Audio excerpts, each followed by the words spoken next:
Good morning, everyone, and welcome to Claret and Booze. Bit of a quick breaking news show for you today. I'm sure you've already read the terrible news about Issa Diop. I think we was all a little bit concerned when we saw him go down 4 to 5 minutes before the end of the Burnley game, and our worst fears have been confirmed. He's the reports on the type of injury that it is. It's either an ACL or an Achilles rupture. I mean, they're wildly different injuries, but that's the messages that we're getting. I think X is reporting an Achilles, and murmurs coming out of the club. They're saying it's an ACL, but either way, he's out for the season. He's gone, and he joins the growing injury list of long-term absentees from our centre back position. So, you know, your Ogbonners and Zuma, and it just leaves us with Dawson. Who's been brilliant, but he can't do it on his own, can he? So what we're gonna do in this show quickly. I'm gonna run through my thoughts on that, and then I'm gonna have a little bit of a moan as well. Probably not what you think. You know, I'm frustrated about the January transfer window, but we're over that now. We're past it. We've got to deal with that in the summer. This is something else to do with injuries and our lack of urgency to address them mid-game or in game when they happen. And then I'm going to tell you why I think that this could potentially be a blessing in disguise for us. It could be. I know that might sound a bit funny, but it could be a blessing in disguise, and I'll take you through that in a bit. But like I say, let's start with Issa Diop. He's done well. So he came in against Lyon.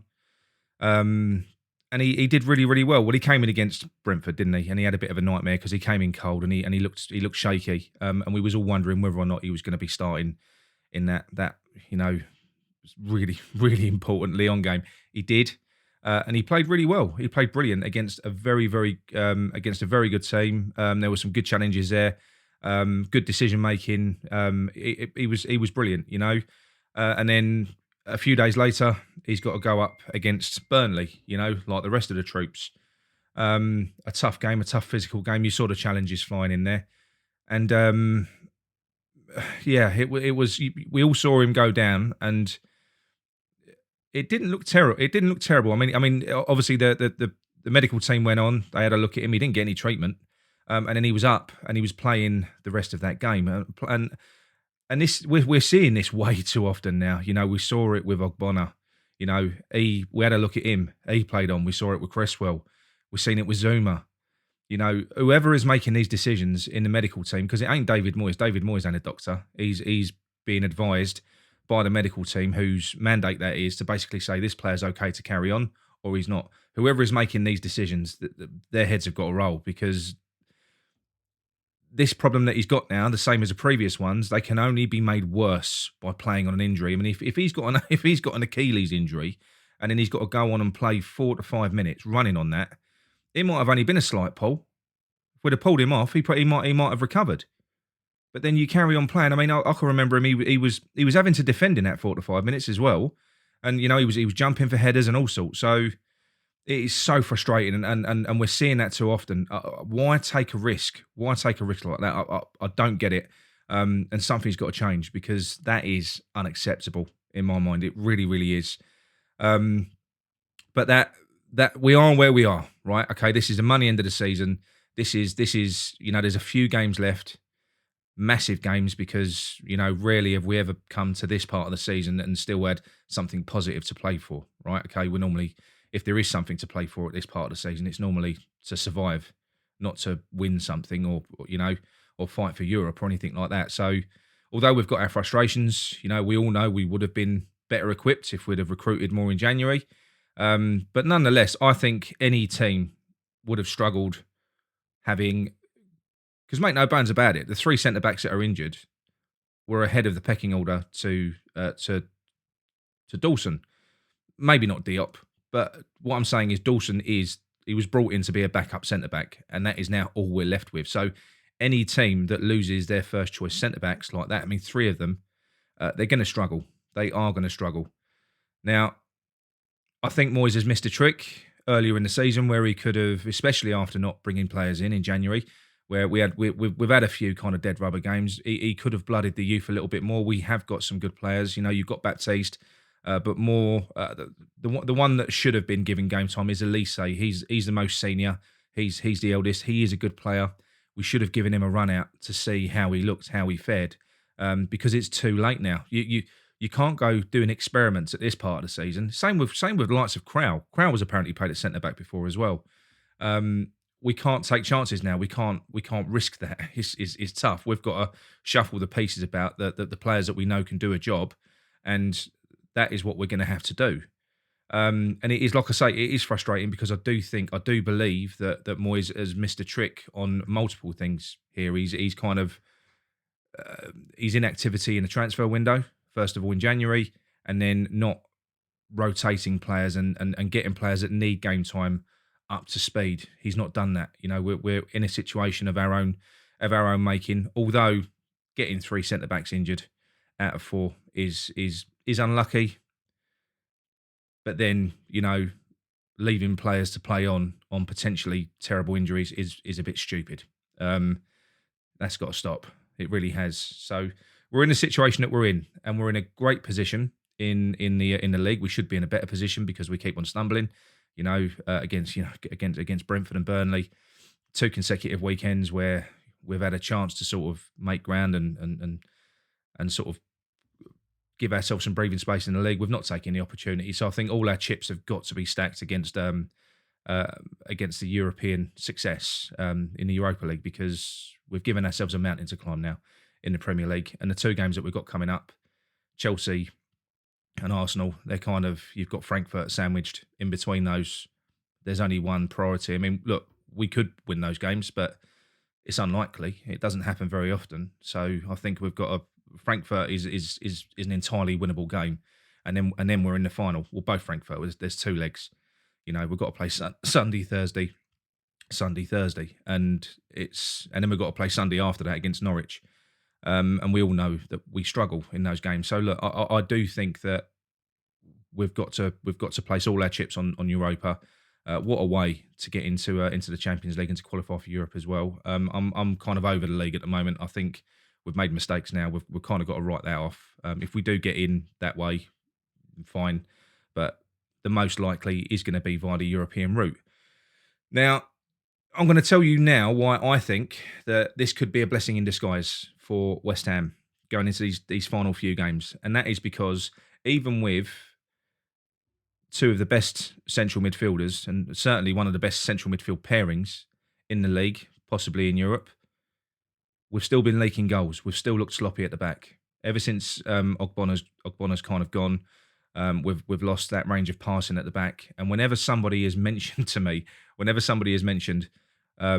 we've got to put Rice at the back, I've gone no, because Rice is so important to us in central midfield. You know, he's the best in the world, in my opinion, in that position. But desperate times, desperate measures. I said before, I think Declan Rice would probably be our best player in any position on the pitch. If you played him left back, he'd be the best left back, centre back. You get the picture. Now, like I say, I don't want to see us go to a back 5. We've said that in the previous shows. That's how we bailed out of the last 2 cups. That is a submissive formation for us. We don't have good enough wing backs to play that formation successfully. It ends up a back 5, and we just invite teams on. And with a shaky defence and a makeshift defence, that's not good. We've got to push teams back.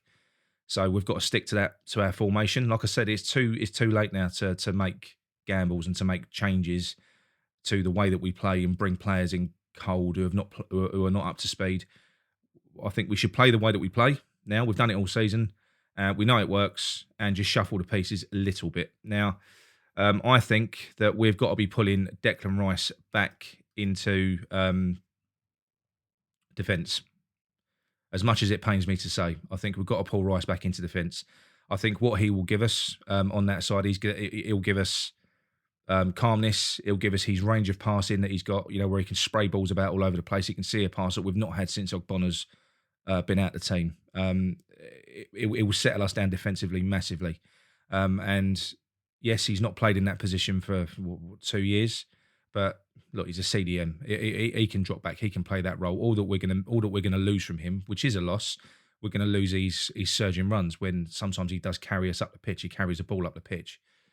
But I think what he will give us is a tremendously solid backline now. Look, right back is up for debate. My preference is Fredericks. I don't think he did anything to warrant getting dropped in recent games. I think he's superb at right back, and that will allow us, when you play Fredericks, that will allow us to push that back four higher up the pitch, compress the play area. It gets Declan Rice further forward to make those early interceptions like he does. And we've got the recovery pace of Fredericks and Rice. Rice ain't slow. So we can play higher. We can play higher up the pitch. It also, when you play Fredericks on the right-hand side, it allows Bowen to get forward more, because I don't know if you noticed, but when we play Soufal, or even Johnson at times, Bowen, he kind of, I don't know whether it's under instruction or he's just really responsible, but he seems to babysit the right back, and it takes away from his attacking game. And we need him to get closer to Antonio, because we need goals. And Antonio, as we've all seen, he needs help. So, like I say, that would be my back four. Look, Fredericks, Johnson, Soufal, whatever. But Fredericks would be my choice. Now, moving in front of that, which is now the problem area, because by taking Rice out of central midfield, we've created a problem in central midfield. So we've sorted the defence out. Now, Souček played his best game this year, in my opinion, against Watford, when Rice wasn't playing and Souček was playing the holding role, sitting in front. Souček can do that. He doesn't have Declan Rice's range of passing. He can't spray balls about, but he can break up play, and he is a leader. He can do that. So I think Souček playing that holding role, sitting in front of that defence with Fornals, who has the engine to play box-to-box. He's aggressive. He can play box-to-box. And Lanzini, who we know can also play that deeper role. He did play alongside Souček, I believe, in that Watford game. That is the way to go. You know, you've got those three in the middle. And then what that gives us as well, that gives us a bit more craft, because Fornals and Lanzini in the middle of the park, as two attacking players, you know, that should kind of take away the requirement for Dec to constantly have to grab the ball by the horns and just drive the ball upfield, because our passages of play keep breaking down. You know, we should be able to put some good passing moves together, you know, with Lanzini, Fornals, Benrahma, Bowen, and then you've got Antonio, who hopefully will have players closer to him, and hopefully he'll be a bit more clinical, because that's definitely what he's been lacking. So yeah, that's my rationale, and that's why I think this could be a blessing in disguise. Now, the reason I say that is because I've already said it in this video. Souček and Rice in front of our back four this year, we've still been leaking goals. Our centre back pairings, as heroic as Dawson has been, and Zuma's been good, we're not perfect defensively. We're not. I think Rice will improve us going back into defence. It will make us solid. I think that this is the only scenario in which David Moyes could convince Declan Rice to take a defensive berth, because he sees himself as a midfielder now. But look, needs must. We're desperate. You've seen Henderson do it for Liverpool when they had their defensive injury problems. Rice can do this, and he will do it as well if he's asked. And Souček, like Rice, would moan if he was moved from midfield to defence. Souček would moan normally to be asked to play that holding role, because he sees himself as more of a box-to-box attacking midfielder. But again, you know, these are team players. They will do what, in times like this, they'll do what's required of them. So it could be a perfect storm for us. It could make us even more solid, because when I look at that team, Benrahma is a cause for concern. We either play Benrahma or Vlasic in that position. I don't care. I mean, I will say that Benrahma looks better when he's got more tricky players in the team. So if we're playing a more possession-based game, Benrahma will probably be more effective. I hope, anyway. You know, we need him to. We need him to play well. You know, we need everyone to play well in this. So I'm hoping that either Benrahma or Vlasic, who is fast running out of time at the moment, I think, you know, because whenever he does play, he always looks busy. He always looks good, but he just seems to lack the pace, craft, or power to be effective in that final third. You know, like I say, he looks busy, but nothing much ever seems to happen. But that's not to say that he won't step up. I'm just starting to lose faith with him a little bit. But good option from the bench, good solid player. You know, he does nothing wrong. He just doesn't do much to affect our attacking play. But like I say, when I look at that team, that doesn't scare me. It doesn't. I think that is a very good team. I'd like to see Declan Rice, if we're going to do this, play Declan Rice at centre-back against Chelsea so he can acclimatise and make his mistakes in that game. Because, you know, I see that as a bit of a dead rubber. I think we should be just using that as almost a training game to get ourselves prepped and ready for Frankfurt.